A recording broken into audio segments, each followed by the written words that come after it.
오늘 우리에게 주신 하나님 말씀은 사무엘상 19장 8절에서 17절까지의 말씀입니다.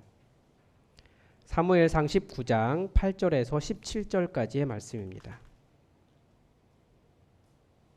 네, 우리 하나님의 말씀을 다 함께 읽겠습니다. 전쟁이 다시 있으므로 다윗이 나가서 블레셋 사람들과 싸워 그들을 크게 쳐 죽이매 그들이 그 앞에서 도망하니라. 사울이 손에 단창을 가지고 그의 집에 앉았을 때에 여호와께서 부리시는 악령이 사울에게 접하였으므로 다윗이 손으로 수금을 탈 때에 사울이 단창으로 다윗을 벽에 박으려 하였으나 그는 사울의 앞을 피하고 사울의 창은 벽에 박힌지라. 다윗이 그 밤에 도피하매 사울이 전령들을 다윗의 집에 보내어 그를 지키다가 아침에 그를 죽이게 하려 한지라. 다윗이 아내 미갈이 다윗에게 말하여 이르되 당신이 이 밤에 당신의 생명을 구하지 아니하면 내일에는 죽임을 당하리라 하고 미갈이 다윗을 창에서 달아내리매 그가 피하여 도망하니라. 미갈이 우상을 가져다가 침상에 누이고 염소털로 엮은 것을 그 머리에 씌우고 의복으로 그것을 덮었더니 사울이 전령들을 보내어 다윗을 잡으려 하매 미갈이 이르되 그가 병들었나이다. 사울이 또 전령들을 보내어 다윗을 보라. 그를 침상째 내게로 들고 오라. 내가 그를 죽이리라. 전령들이 들어가 본즉 침상에는 우상이 있고 염소털로 엮은 것이 그 머리에 있었더라. 사울이 미갈에게 이르되 너는 어찌하여 이처럼 나를 속여 내 대적을 놓아 피하게 하였느냐. 미갈이 사울에게 대답하되 그가 내게 이르기를 나를 놓아 가게 하라. 어찌하여 나로 너를 죽이게 하겠느냐 하더이다 하니라. 아멘. 네. 오늘 우리가 잘 아는 이야기죠. 사울이 다윗을 죽이려고 하니까 그의 아내 미갈이 다윗을 도망할 수 있도록 해준 내용입니다. 사울이 참 집요한 것 같아요. 자기 사위인 다윗을 죽이려고 할 때 처음에 전령들을 보내서 데려오라고 했더니 지금 다윗이 아픕니다 라고 하니까 다음 날 또 가보라고 해라. 또 갔더니 또 아픕니다 하니까 이번에는 침상째 들고 와라. 내가 그를 죽이겠다 라고 말할 정도로 아주 집요하게 죽이려고 하는 이상한 사람이라는 것을 오늘 본문에서 볼 수 있습니다.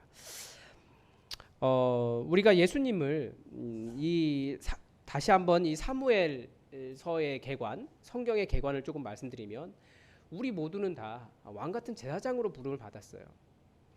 그런데 그 왕같은 제사장도 어떤 사람이냐, 왕도 여러 종류가 있잖아요. 그것을 보여주는 것, 진짜 왕같은 제사장이 누구냐, 하나님의 그 왕권을 위임받아서 이 땅을 다스릴 진짜 제대로 된 왕이 누구냐, 이것을 보여주는 것이 사무엘서라고 말씀드렸습니다. 그 열왕기서는 그리고 그 이후에 세워진 공동체가 어떻게 다스려져야 되는가를 보는 것이 열왕기서라고 말씀을 드렸는데요. 그래서 우리가 예수님을 주인으로 고백하는 우리 그리스도인들을 여러 가지 단어로 부를 수 있죠. 여러 번 말씀드리는데요. 어떤 단어로 부르느냐에 따라서 그 정체성이나 하는 일이 결정이 돼요. 첫 번째 정체성은 뭡니까? 인간도 태어나면 자기 스스로의 정체성이 있잖아요. 이건 누가 부여한 것이 아니라 내가 그렇게 태어났기 때문에 내 혈통으로 가지고 있는 거예요. 그래서 우리는 첫 번째 정체성이 누구겠습니까? 우리는 태어나면서 이제 예수 믿으면서 하나님의 자녀라고 하는 정체성을 갖게 된 겁니다.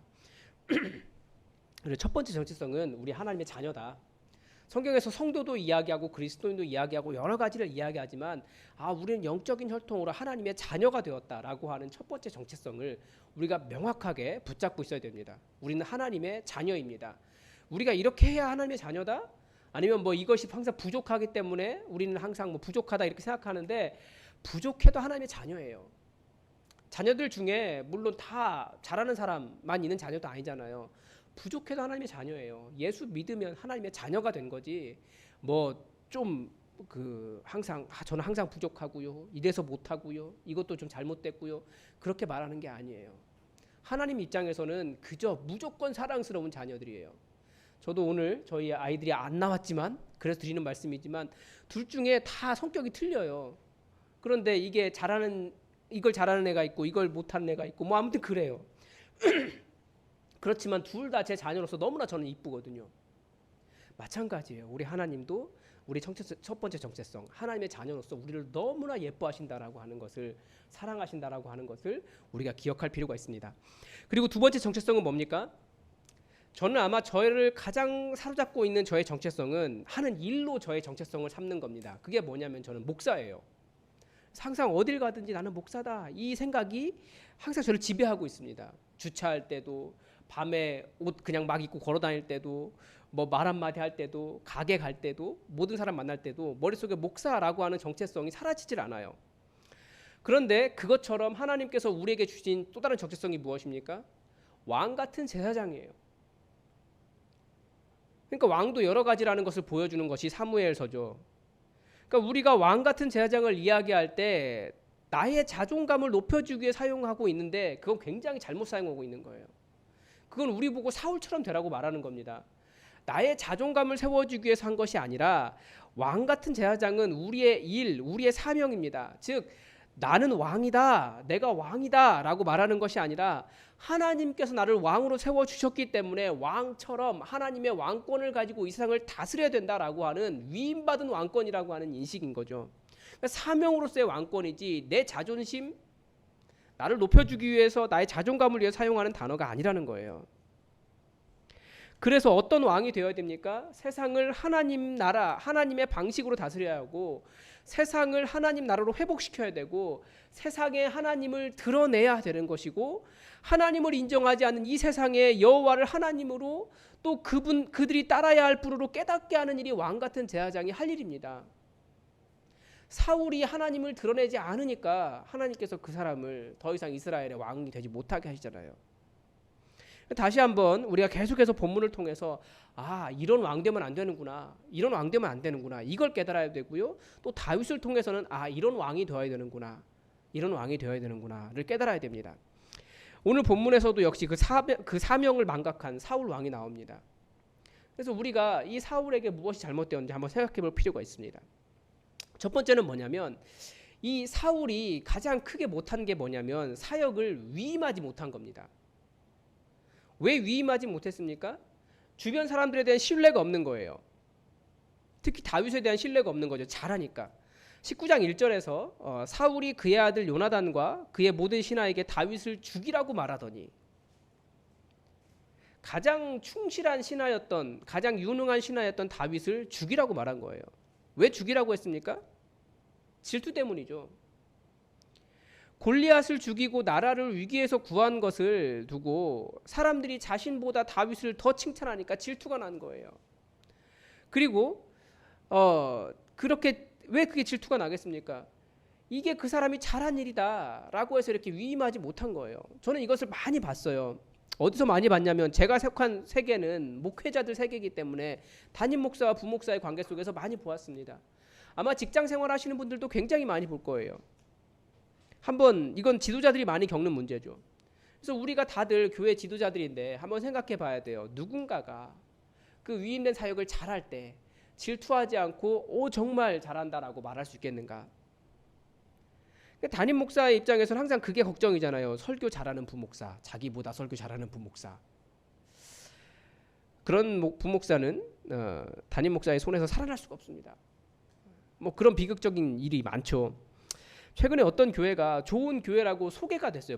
많은 그게 아마 목사들 세계에 소문이 난 것 같아요.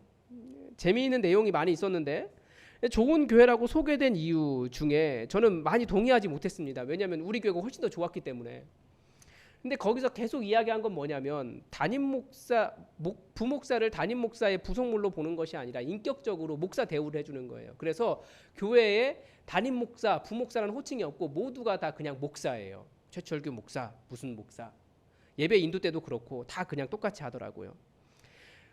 그리고 담임 목사님이든지 부목사님이든지 구분하지 않고 다 목사라고 부르고 또 오늘이 빨간 날인데 달력에서 빨간 날은 교인들이 부목사님들 교회에 나오지 못하게 한답니다. 쉬라고. 그러니까 굉장히 모든 그 교회 목사님들이 좋은 교회다라고 칭찬을 하면서 이렇게 뭘 만들어가지고 이렇게 돌린 거예요. 그리고 담임 목사님도 성도들을 만나면 어떤 목사님 설교가, 그러니까 부목사님이죠. 어떤 목사님 설교가 그렇게 좋다고 부목사들 자랑을 한대요. 그래서 성도를 만나면 한 60%가 부교역자 자랑이라는 거예요. 더 희한한 건 이 교회가 합동측 교회였는데 합동측은 굉장히 하이라키가 강하기 때문에 이게 쉽지 않은데 그런 경우도 있더라고요. 그러니까 요나단이, 저는 어디서 이걸 경험했냐면 제가 이제 큰 교회에 한번 사역한 적이 있는데 처음에 가서 몇 년은 정말 좋았어요. 그런데 어느 날 갑자기 이 목사님이 이상해지기 시작한 거예요. 거기에 무슨 일이 있었을까요? 그 담임 목사님이 부목사들을 믿지 못하기 시작하더니 이 사역을 위임해주지 않고, 위임을 해야 사실 사역이 되잖아요. 큰 교회이기 때문에 나눠서 사역을 해야 되는데 믿지 못하다 보니까 결국은 사역이 깨지고, 담임 목사님이 부목사를 믿지 못하고 사역이 깨지고, 담임 목사님은 정신이 이상해지고, 그런 일들을 봤어요. 이게 위임해주지 않으면, 그리고 믿지 않으면, 그리고 잘할 때 그 잘하는 걸 인정해주지 않으면 사실 지도자는 썩어가고 힘들어져요. 교회도 마찬가지입니다. 요나단이 사울을 설득해요. 왜 죽이려고 하십니까? 다윗을 죽이려고 하는 것은 범죄입니다. 다윗이 왕에게 죄를 범하지 않았습니다. 오히려 선하게 행동했습니다. 그래서 19장 5절에서는 그가 자기 생명을 아끼지 않고 블레셋 사람을 죽였고 여호와께서는 온 이스라엘을 위하여 큰 구원을 이루셨으므로. 무슨 이야기를 하는 겁니까? 그 사람도 하나님 나라를 위한, 이스라엘을 위한 사역을 한 거지. 왜 그 사람이 당신보다, 아버지보다 더 훌륭한 일을 했다고, 그 나라를 구원했다고 그에게 질투하면서 그를 죽이려고 하십니까? 그것은 죄입니다라고 이야기하는 거예요. 그래서 우리가 세우려고 하는 것은 누가 더 잘나자고, 아니면 누가 더 앞에 드러나자고 사역을 하는 게 아니에요. 우리는 교회를 만들어 가려고 하는 거예요. 하나님께서 지난주 설교에서 들었잖아요. 하나님의 작품, 수천 년 태초부터 계속 기다려온, 그래서 예수님을 통해서 이루어오는 그 하나님의 작품을 만들기 위해서 하나님은 수천 년을 기다려 오셨는데, 그 작품을 위한 사역을 하는 거지. 누군가의 이름이 드러나고, 아니면 누군가가 나보다 더 잘 사역 잘한다고 칭찬받고 앞에 드러나서 다른 사람에게 예쁨 받고, 이런 것을 질투하는 그런 공동체가 아니라는 거예요. 그건 하나님 나라 만들어가는 것 아닙니다. 그래서 사울을 통해서 무엇이 잘못되었습니까? 사울은 그 이스라엘 나라가 자기 것으로 착각한 거예요. 하나님도 사울에게 위임해 준 나라이지 그렇다고 사울의 것은 아니에요. 다른 말로 하면 사울도 다윗에게 군사 일을 위임했으면 다윗을 믿어주어야 했다는 거죠. 왜 그렇습니까? 그 나라가 그의 나라 것이, 그 사울의 것이 아니기 때문에. 주인 의식을 갖는 것과 자기가 주인이라고 주인 노릇하는 것에는 큰 차이가 있는 겁니다. 우리는 모두 다 우리 교회의 구성원이기 때문에, 벽돌처럼 이 교회를 이루고 있는 사람들이기 때문에 당연히 주인 의식을 가지고 있어야 돼요. 그러나 주인 노릇해서 다른 구성원들에게 더 높은 자리, 높이 있는 것처럼 소위 말하는 갑질을 하게 되면, 그러면 그 공동체는 깨지게 되는 겁니다. 하나님께서 위임해 주신 게 아니에요. 그 사람에게도 위임해 주신 일이 있다라고 하는 것을 인정할 필요가 있습니다. 그래서 우리는 교회를 통해 하나님의 선하신 일을 하고 있기 때문에, 여러분이 이 교회의 주인이라고 생각하십니까? 맞습니다. 우리는 교회를 이루고 있습니다. 그러나 주인이라고 생각할 때 실수하면 안 되는 것이 무엇이겠습니까? 주인 노릇하면 안 되는 거예요. 주인 노릇하기 때문에 누군가가 사역을 잘하는 것에 대해 질투하고, 그 사람을, 내가 주인이기 때문에 그 사람을 몰아낼 수 있다라고 생각하는 것도 큰 잘못입니다.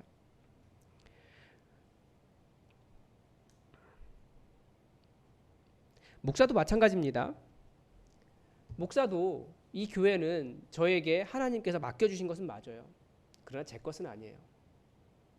제가 열심히 어쨌든 이 교회가 최고의 교회가 되도록, 하나님 뜻에 합당한 교회가 되도록 열심히 사역을 하고 있지만 사실 부족한 게 많아요. 그래서 사역의 결과는 어떻게 될지 저도 모릅니다. 그저 하나님께서 가르쳐 주신 대로 열심히 사역할 뿐이에요. 그래서 그 결과를 우리가 보통 평가하는 결과가 있지 않습니까? 숫자가 얼마큼 커야 되고, 아니면 뭐 어느 정도의 재산을 갖춰야 되고, 뭐 조직을 갖춰야 되고, 이런 것으로 평가하게 되는데, 사실 목회자의 사역은 그 끝에 어떻게 될지 몰라요. 하나님께서 거기까지 하라고 하시면 사실은 성도들 안에 있는 쓴뿌리들을 캐내다가 그렇게 몇십 년 그 사람들 돌보고 그 치유하고 그 일하다가 아무런 소위 말하는 손에 쥐는 그 숫자나 재산이나 건물이나 이런 거 없이 사역 그만둘 수도 있어요. 그렇지만 그것이 하나님의 부르심이라면 그 사람은 목회 잘한 겁니다. 그런데 한국 교회는 그런 것으로 목회를 평가하지 않아요. 그런 것이 비극인 거죠. 그래서 자꾸 사람들 눈치 보게 하고, 그거 이루지 못했다고 죄책감 갖게 하고 그런 것은 옳지 않은 거죠. 목사의 책무도 내 것이 이 교회가 내 것이라고 생각하기보다 하나님께서 맡겨주신 것이기 때문에 하나님의 뜻대로 운영될 수 있도록 계속해서 만들어가는 거죠. 함께 만들어가는 거예요. 그런 면에서 어떻게 보면 목사에게 굉장히 어려울 수 있는 목회자 재신임 이런 것들도 받아들이고 우리가 함께 제도로서 교회를 잘 만들어 가보자 노력을 하고 있는 겁니다. 그리고 또 하나 제가 여러분들께 이제 앞으로 점점 더 요구할 것이 있다면 그게 뭐냐면 정말 여러분 스스로가 교회의 사역자로서 사역할 수 있는 교회가 되어야 됩니다. 그게 하나님께서 우리에게 위임해 주신 일이에요. 지난주 설교에서도 보았지 않습니까? 이 교회를 세우신 일이 이유가 무엇이냐면 하나님의 선한 일을 이 교회 안에서 행할 수 있도록 하시기 위해서 만들어 놓은 거예요. 그래서 교회를 우리가 만들기 위해서 최선의 노력을 다하고 있는데 여러분들이 그래서 어떻게 되어야 됩니까? 목사처럼 되어야 돼요. 목사에게 종속되는 것이 아니라 목자도 목장 사역을 할 때 목사처럼 자신의 목장에 있는 목원들을 목양하고 장로가 교회의 영적인 지도자로서 교인들을 신방하고 돌보고 또 성도들이 말씀을 연구하고 또 자신보다 연약한 성도들을 사랑으로 양육할 수 있는 일들을 하셔야 됩니다. 지금까지 너무나 우리가 종교개혁을 통해서 모든 성도가 다 왕같은 제사장이다. 천주교와 로마 카톨릭이 가지고 있었던 사제주의를 타파했는데 다시 한번 사제주의로 넘어가 버렸어요. 목사가 해야 될 일은 뭐냐면 여러분들을 사역자로 준비시키는 일이에요. 목사처럼. 그래서 자기의 목장을 감당할 수 있는 목자로 키워내는 것이 목사가 해야 될 일입니다. 그런데 성도들이 이것은 내 일 아닙니다. 목양은 목사가 하는 거죠. 이렇게 생각하는데 그게 우리가 깨지 못한 거예요. 그렇기 때문에 종교개혁 이후에 계속해서 교회가 계속해서 그 상태를 머물러 있는 겁니다. 여러분들 교회의 지도자가 되십시오. 목양을 하는 지도자가 되십시오. 성도를 돌보는 지도자가 되십시오. 저는 이 일을 할 거예요. 그래서 저보다 더 자신들의 목원들을 더 사랑하고 자기의 목원들에게 더 희생하고 더 섬기고 진짜 양육을 잘하는 그런 목자가 되기를, 그런 목자로 여러분들이 모두가 다 성장하기를 저는 그것만 할 겁니다. 여러분들 신앙의 목표를 바꾸십시오. 목사의 말에 순종하는 것, 잘 듣는 것, 이것만이 최고의 성도가 아닙니다. 주일 예배, 수요 예배, 교회 공예배에 참여하는 것만 최고의 지도자가, 최고의 신앙인이 아닙니다. 하나님의 자녀로서 그리고 왕같은 제사장으로서 우리가 감당해야 될 일은 하나님께서 맡겨주신 사역, 사람을 세우고 사람을 살리고 사람을 양육하고 사람을 길러내고 사람들과 함께 아름다운 교회 공동체를 만드는 일이에요. 여러분 신앙의 목표를 바꾸십시오. 또 사울에게는 어떤 문제가 있었습니까? 이게 사울이 항상 생각하고 있는 것이 무엇인가, 이것의 문제입니다. 단적으로 지난주에도 말씀드렸지만 사울의 손에 들려 있었던 것이 문제예요. 오늘 읽은 본문에 보면 블레셋과 전쟁이 있었고 다윗이 그 전쟁에서 또다시 크게 승리했습니다. 그게 8절이죠. 그런데 9절에 사울의 손에 갑자기 뜬금없이 뭐가 들려 있었다고요? 단창을 가지고 있었습니다. 그리고 그의 집에 앉아 있었습니다.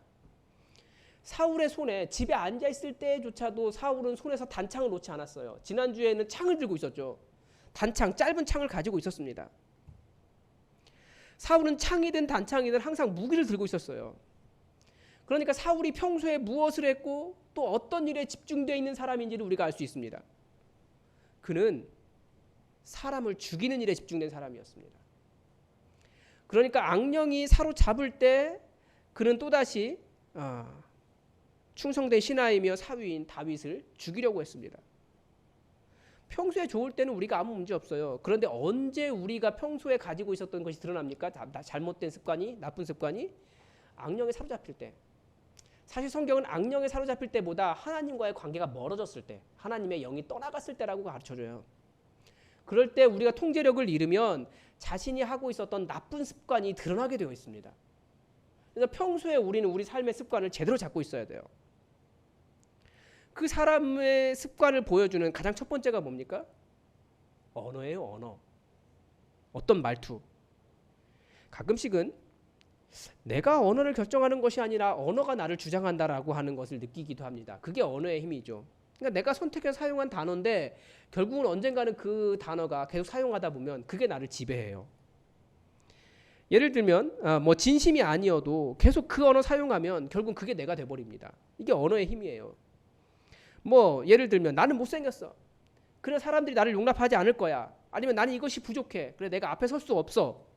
라는 말을 계속한다면 그 사람은 사실은 다른 사람이 그 사람을 거절하기 전에 내가 이미 그 문제 때문에 다른 사람 앞에 나갈 수가 없어요. 내가 선택한 언어가 나를 그렇게 만들어버린 거죠. 또 다른 예가 있는데 아주 미묘합니다. 갑자기 제가 이틀 동안 휴가를 냈잖아요. 지난주에 스트레스 받는 일이 있었는데 제 머릿속으로는 괜찮다고 생각했어요. 나는 아무렇지도 않다. 그런데 몸은 다른 이야기를 하고 있더라고요. 몸은 굉장히 힘들었나 봐요. 제가 지난주 많이 느끼고 있는데 계속해서 그러니까 몸은 몸의 논리가 있습니다. 제가 말하는 거나 생각한 것과 관계없이 얘는 스트레스가 알아서 지가 하는 게 있어요. 그래서 가끔씩은 내가 하는 말을 얘가 듣는다라고 하는 생각을 하기도 해요. 뭐 과학적으로 증명된 거나 그런 건 없습니다. 뭐 그 여러 가지 뭐 여러 생각해 볼 수는 있지만 뇌과학 쪽에서는 많이 사용하는 단어가 우리가 죽겠다 뭐 이런 말 많이 쓰잖아요. 이래서 죽겠고 저래서 죽겠고 오늘 같은 경우는 더워서 죽겠고 뭐 그런 말 쓰잖아요. 그런데 이 몸이 계속해서 내가 사용한 죽겠다라고 하는 말을 들으면 이 몸은 무슨 생각을 할까요? 아 진짜 죽어야 되나 보다 그렇게 생각합니다. 그게 사실 뇌과학에서 밝혀진 얘기예요. 그러니까 내가 말로 더워 죽겠어 라고 계속 이야기하면 몸은 내가 진짜 죽으려고 한 말 아니잖아요. 덥다라고 표현한 건데 과도하게 표현한 건데 몸은 내가 죽어야 되나 보다 라고 해서 몸의 여러 기관들을 고장나게 합니다. 이게 몸의 논리예요. 그래서 우리가 어떻게 해야 될까요? 사실은 내가 예쁜 말 살리는 말을 계속 한다고 해도 내 몸은 내 몸의 논리를 따라가지만 그래도 말을 잘 써야 돼요. 그게 습관이에요. 사울도 계속 죽음에 사로잡히는 사람이었어요. 우리가 계속 그런 잘못된 습관이나 잘못된 것에 사로잡혀 있으면 결국 그게 드러납니다. 그리고 도박 같은 그런 것도 마찬가지고요. 자기가 집중되어 있는 것이 언젠가 드러나요. 그러니까 성도가 신앙이 왜 그 사람이 그렇지? 라고 이야기하면 그 사람이 평소에 하고 있는 게 그거기 때문에 그래요. 그러면 우리는 어떤 것에 집중되어 있어야겠습니까? 이 사울은 죽음에 사로잡혀서 사망 권세에 가득 찬 사람이었는데 그 사람이 내놓을 수 있는 것은 결국 사망밖에 없었어요. 왜 그렇습니까? 이것을 이해하려면 우리가 하나님의 창조 계획을 이해하고 있어야 됩니다. 이미 권사님들과 함께 공부한 내용이지만 하나님의 창조 계획은 무엇입니까? 단 한마디의 키워드로 이야기한다면 사랑의 관계입니다. 사랑의 관계. 그러면 누구와 사랑의 관계입니까? 첫 번째가 하나님과 사랑의 관계를 누리는 거예요. 인간은 하나님과 사랑의 관계를 누리도록 창조되었습니다. 그게 창조의 질서입니다. 그런데 인간이 하나님을 알지도 못하고 하나님을 알아도 하나님을 바르게 섬기지 못하고 하나님께서 사랑한다고 말씀하셔도 그 사랑 그대로 드러낼 줄을 몰라요. 인간의 모든 문제는 여기에서부터 시작합니다. 우리가 자녀들을 기르면서도 그런 경험을 하잖아요. 정말 내가 사랑하는 자녀인데 얘에게 사랑한다고 말해줘봐야 이게 관계가 깨져 있으면 얘가 대들어요. 반항해요.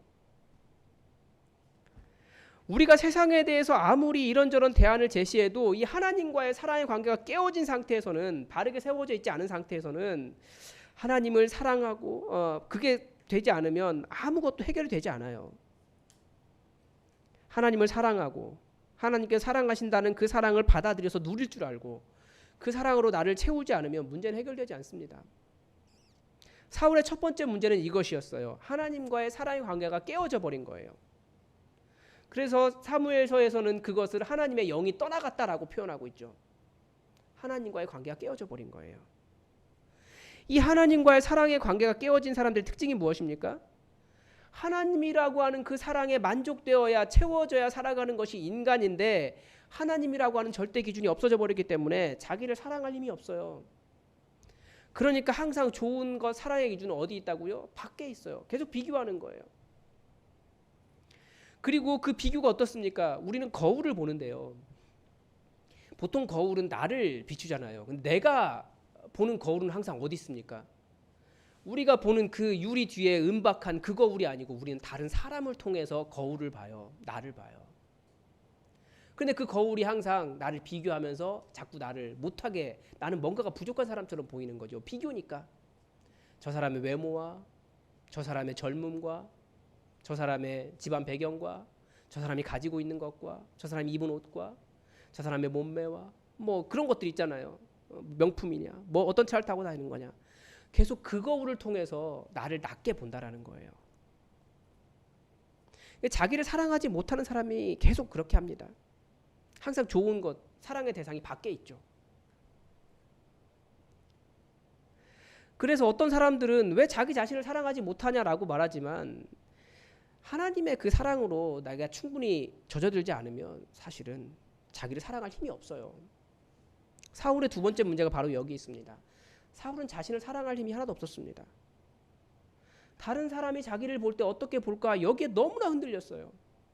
이미 왕은 사울 자기 자신인데 하나님의 영이 떠나니까, 즉 하나님의 사랑에 만족하지 못하니까 이 사울이 다윗과, 그것도 그 어린 다윗과 그 충성스러운 신하와 자기 사위와 그렇게 비교하다가 결국은 그런 다윗을 죽이려고까지 한 겁니다. 그러면 어떻게 해야 이런 상태를 벗어날 수 있겠습니까? 이 사울이 보여주는 것이 두 가지죠. 첫 번째는 창을 들고 있는 그 삶의 습관을 바꿔야 돼요. 그리고 둘째는 끊어진 하나님과의 관계를 회복해야 됩니다. 이것을 동시에 할 수 있는 것이 뭡니까? 하나님의 말씀이에요.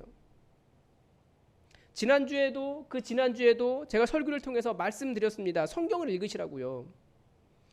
그래서 성경을 읽는 것은 성경이라고 하는 책을 통해서 인격적이신 하나님의 음성을 듣는 것이다라고 말씀드렸어요. 그래서 하나님의 말씀을 인격적으로 들어야 된다라고 말씀드렸습니다. 그래서 성경 읽기에 방법이 있습니다. 어떻게 해요? 아침에 내게 하시는 말씀을 먼저 듣고 또 점심에 그 말씀을 가지고 내가 어떻게 살고 있는가 다시 점검을 하고 그리고 또 저녁에 집에 들어가서 다시 한번 돌아보면서 기도하고 그 말씀으로 나를 변화시키는 겁니다. 저도 지금 그 훈련을 하고 있는데 그래서 다이어리가 남는 게 있어서 그 다이어리에 말씀 구절도 적고 책 읽으면서 은혜되었던 것도 적고 그래서 하루 종일 아침에 그렇게 하고 점심때 다시 한번 펴서 그것을 읽고 한 10분 정도 시간을 내서 같이 기도하고 저녁에 또 들어가서 또 그것을 다시 보면서 기도합니다. 내가 그렇게 살았는가? 내가 이것을 마음에 새겼는가? 계속 말씀으로 나를 변화시키는 거예요. 그 말씀 속에서 하나님께서 나를 얼마나 사랑하시는지 그 사랑을 가득하게 마시고 그 사랑의 눈으로 나를 바라보고 하나님께서 내가 정말 내가 너무나 사랑하는 아들이다 라고 하는 그 관계를 회복하기 위해서 노력하고 있습니다. 그게 안 되면 우리 계속 깨어져요. 결국은 손에 살아남기 위해서 창을 들지 사랑의 노래, 찬양을 들지 못하더라는 거예요. 그리고 또 하나 계속 여러분들에게 습관이 바뀌기를 바라면서 간절히 여러분들에게 말씀드리는 것이 있습니다. 찬양하라고 말씀드렸어요. 개인의 예배를 드려야 돼요. 그래서 지난 주일에는 나의 영원하신 기업 찬양하면서 앞부분 전체를 예배 앞부분을 그렇게 찬양하는 시간을 보냈는데 이번 주에도 그렇게 할 거예요. 여러분들에게 최소한 툭 하고 건들면 개인의 고백처럼 나올 수 있는 찬양이 한 몇십 곡은 있어야 된다는 생각을 해요. 그런 주특기의 찬양이 있어야 됩니다. 그래서 무엇을 하든지 항상 찬양하며 하나님을 예배하는 사람이 되셔야 됩니다. 우리는 그렇지 않으면 변화되지 않아요. 그러면 말씀이 기억나지 않아도 항상 하나님을 예배할 수 있습니다. 여러분, 우리는 왕으로 부름받았습니다. 그런데 내가 왕 되려고 하면 오히려 왕이 될 수 없어요. 하나님을 왕으로 모시면 하나님께서 우리를 왕으로 세워주십니다. 그게 다윗이에요. 다윗은 왕 되려고 하지 않았어요. 계속 피해 다녔어요. 그런데 하나님을 경외한 왕이었기 때문에 하나님께서 그를 진짜 왕으로 세워주셨어요. 하지만 사울은 자기가 왕이 되려고 했습니다. 그런데 그는 왕 되지 못했습니다. 하나님과 관계가 깨어져 있었기 때문에. 다시 말하면 정확하게 말하면 우리는 이미 왕 같은 제사장입니다. 어떻게 해야 될까요? 사망의 권세에 사로잡혀서 창을 들고 있는 사람이 아니라 하나님의 말씀을 들고 하나님을 찬양하는 예배를 들고 진정한 진심을 다한 진정한 예배를 들고 우리는 하나님의 사랑을 누리며 살아가야 돼요. 그래야 진짜 왕 될 수 있어요. 제가 방에서 화분을 하나 기르고 있습니다. 이제 들어오시는 분들이 가끔씩 보시면서 깜짝깜짝 놀래시죠. 제가 그때 설교하면서 이파리 하나 남아있던 애가 지금 이파리가 4개가 됐습니다. 이 화분에게 반드시 필요한 것이 뭡니까? 물과 햇빛과 물입니다. 뭐 흙도 필요하고 여러 가지가 필요하죠. 근데 가장 근본적으로는 햇빛과 물이 필요해요. 모든 식물은 햇빛과 물이 필요해요. 이것이 뭡니까? 하나님의 창조의 질서예요. 그 식물이 살 수 있는 이유, 하나님의 창조의 질서를 따라야 돼요. 그럼 인간이 살아갈 수 있는 창조의 질서가 뭡니까? 다시 말씀드리지만 인간의 창조의 질서, 살아갈 수 있는 창조의 질서는 하나님의 사랑을 충만하게 먹고 사는 겁니다. 하나님의 사랑에서 끊어지면 그 영적인 목마름 때문에 하나님을 찾는 게 인간이에요. 하나님과의 관계가 끊어지면 우리 간절하게 하나님 찾잖아요. 왜 그래요? 우리가 목마르기 때문에 그래요. 영적으로. 우리가 살아가야 한다라고 이 몸이 말하고 있는 거예요. 영이. 그래서 여러분 하나님의 말씀으로 하나님을 찾으십시오. 하나님과의 사랑의 관계를 누리십시오. 그래서 영적으로 풍성해져서 하나님의 자녀로서 이 세상을 다스리는 그 사명을 온전히 감당할 수 있기를 바랍니다. 하나님은 그런 왕으로 우리를 불러주셨습니다. 기도하겠습니다. 하나님, 오늘 다시 한번 사울의 모습을 통해서 그리고 다윗의 모습을 통해서 우리가 어떻게 살아야 하는지, 우리가 어떠한 왕이 되어야 되는지, 어떠한 하나님의 자녀가 되어야 되는지를 다시 한번 보았습니다. 우리를 주의 말씀으로 충만케 하여 주시고 우리의 영적인 갈급함이 주님의 사랑으로 온전하게 채워질 수 있도록 우리를 인도해 주시옵소서. 우리를 충만하게 채워 주시옵소서. 한순간도 우리가 주님을 떠나지 않게 하시고 우리가 이미 된 이 하나님의 자녀 또 왕같은 제사장으로서 이 정체성을 온전히 이뤄나갈 수 있도록 주님 도와주시옵소서. 매일같이 말씀 보게 하시고 말씀 볼 때마다 우리를 깨우시며 우리를 도우시며 우리를 인도하시며 우리를 사랑하신다라고 하는 하나님의 음성을 온전히 드러낼 수 있도록 주의 말씀의 은혜를 넘치게 하여 주시옵소서. 말씀이 예배가 끊어지지 않기를 간절히 원하오며 예수 그리스도의 이름으로 기도드립니다. 아멘.